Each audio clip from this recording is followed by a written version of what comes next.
Hi friends, అన్నకి మొన్న recent గా 3 days బ్యాక్ కెమెరా ఇన్స్టాల్ చేయడం జరిగింది.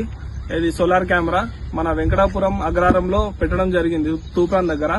అన్న మనతో ఉన్నారు. అన్న 3 days లో ఇప్పుడు కెమెరా రివ్యూ చెప్పనీకి వచ్చాడు. మళ్ళీ ఒకసారి అన్న రెఫరెన్స్ లోనే ఈ సార్ కి కూడా మనం కెమెరా ఇన్స్టాల్ చేయడం జరిగింది.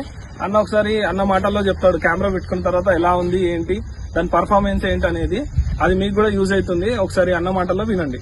అన్న, మీకు కెమెరా పెట్టి ఇప్పుడు మనము 3 రోజులు అవుతుంది కదా, మీకు అంత ముందుకు దొంగతనాలు జరిగాయి కదా, దానివల్ల ఇప్పుడు మనం కెమెరా పెట్టిన తర్వాత ఏమన్నా మీకు తేడా తెలుస్తుందా? తేడా ఉందన్న, చాలా బాగుంది. ఇది కెమెరా మంచిగా క్లారిటీ ఉంది, ఫోటోలు వస్తున్నాయి మంచిగా. మాకు ఎంబడెంబడ ఫోటో గానీ వీడియో గానీ రికార్డ్ అయ్యి మేము ఎప్పుడంటే అప్పుడు చూసుకొని కూడా అవైలబుల్ ఉంది. బాగుంది ఇది. మాకు ఏ టైంలో ఎప్పుడైనా ఎక్కడ ఉండైనా అక్కడ ఏం జరుగుతుందని చూసుకోనికి ఇంకా బాగుంది మాకు ఇది. ఇప్పుడు మీకు రీజనబుల్ గానే వచ్చిందా అన్న? అంటే మీరు అనుకున్న బడ్జెట్ లోనే వచ్చిందా? మేము అనుకున్న బడ్జెట్ లోనే ఉందన్న. బాగుంది. మా బడ్జెట్, మేము పెట్టిన బడ్జెట్ కు ఇది సరిపడే విధంగా బాగుంది అన్నది. Thank you so much.